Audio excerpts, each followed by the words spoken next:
The unraveling of Erin Caffey, America's most shocking family tragedy. What drives a 16-year-old girl to murder her entire family in cold blood? Erin Caffey's story isn't just shocking, it's unfathomable. Over the next 10 minutes, we'll unravel the dark details behind one of Texas's most brutal family murders. You won't believe what we uncover. Before we dive in, hit that subscribe button and ring the notification bell. Join our true crime community as we uncover the darkest stories and seek justice for victims and survivors alike. Stay with us. What you learn today may change how you see the world. The night of the murders.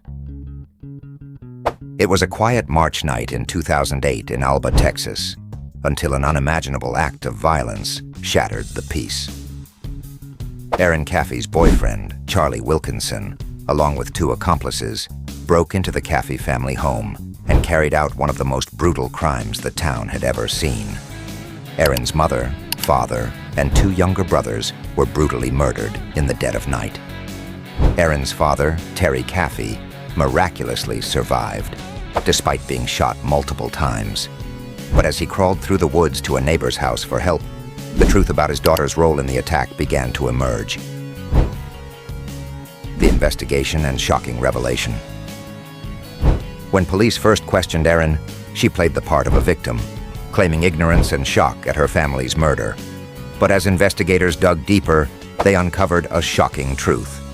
Erin Caffey had masterminded the entire crime. The forensic scientist explained, "Through phone records, witness testimony, and evidence found at the crime scene, we were able to piece together Erin's role in orchestrating the murders." Text messages between Erin and Charlie revealed a chilling plan.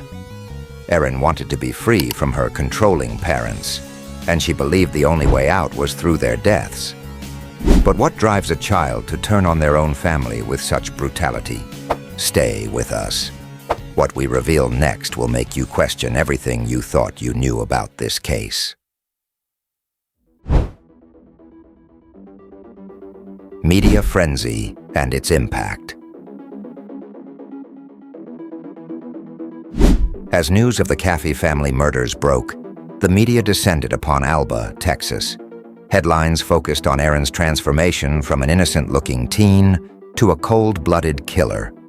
The media circus raised questions about Erin's guilt and whether such widespread coverage was impacting the investigation and court proceedings. Was Erin receiving a fair trial, or had public opinion already sealed her fate? A media expert explained. In high-profile cases like Erin's, the media can sometimes blur the line between truth and sensationalism. It can both help and hinder justice. On one hand, it brings attention to the case, but on the other, it may create bias before a trial even begins. The media played a powerful role in shaping the narrative of Erin Caffey, often painting her as a manipulative, emotionless killer. But as viewers of these stories, what responsibility do we bear in how these stories are portrayed? Think about the role media plays in shaping our perceptions of guilt. Do we allow the headlines to influence how we view a suspect before they even stand trial? Let us know in the comments below. Forensic Deep Dive.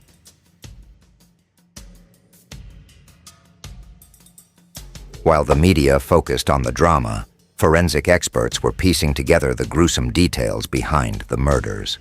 But what was the key piece of evidence that sealed Erin's fate? Forensic expert looked to help by explaining, "We used a combination of ballistics analysis, DNA profiling, and digital forensics to reconstruct what happened that night.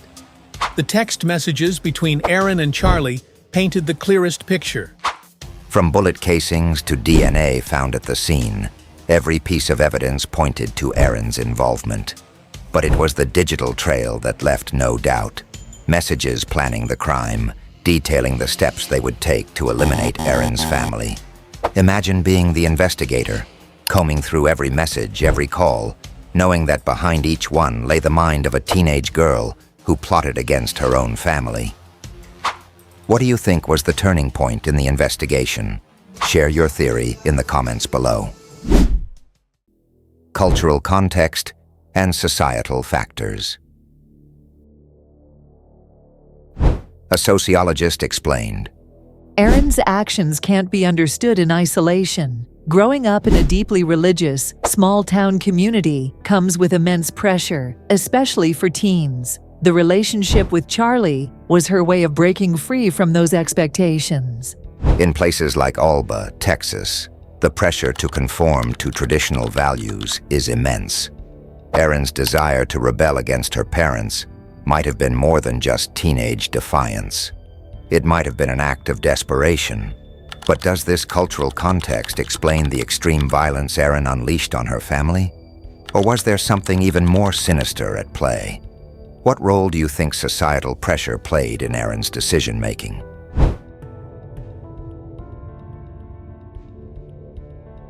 Legal system under scrutiny. Erin's case shined a harsh light on the legal system, especially how we handle juvenile offenders. At just 16, Erin was tried as an adult and sentenced to life in prison with the possibility of parole in 2038. Legal analyst. The decision to try Erin as an adult was controversial. The court had to weigh her age against the brutality of her crime, but it raises larger questions about whether juvenile offenders should be given the chance at rehabilitation. Erin was just 16, her life stretching out ahead of her. Should she be judged solely on the worst act of her life? Or do we believe in the possibility of rehabilitation for juvenile offenders? Should juvenile offenders be treated as adults in cases of extreme violence? Or should they be given the chance at redemption? Long-term community impact. The aftermath of the Caffey family murders didn't just leave scars on the surviving family members. It left a lasting impact on the entire town of Alba. An Alba resident explained, "This isn't something you ever move on from. It's changed our town. We all look at our neighbors differently now, wondering what secrets might be hiding behind closed doors." Erin's actions didn't just shatter her family. They changed an entire community's sense of trust. How do we reconcile such acts of betrayal in tight-knit towns where everyone knows everyone else? As true crime enthusiasts, we often focus on the shock value of these stories, but we can't forget the long-term trauma they leave behind. Share your thoughts on the lasting impact of these tragedies in the comments below. Rehabilitation and prison.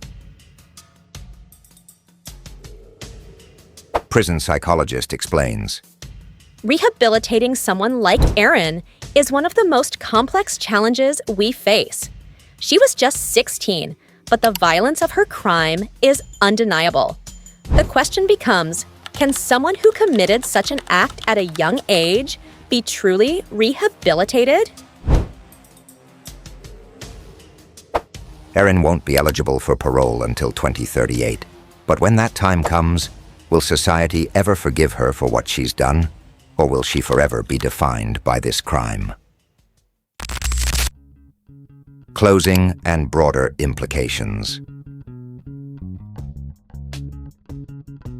Erin Caffey's story forces us to grapple with difficult questions about family, teen psychology, and the nature of evil. But more than that, it forces us to question the justice system and whether we truly believe in redemption. The crime prevention expert explains, Cases like Erin's show the need for better mental health resources for young people, especially in rural areas. If Erin had access to support, could this tragedy have been prevented? As viewers of true crime, we have a responsibility to engage with these stories thoughtfully. They're not just entertainment. They're a reflection of society's failures and the hidden struggles we rarely see. If you found this story impactful, give this video a thumbs up and share it to spark important conversations about mental health, rehabilitation, and justice.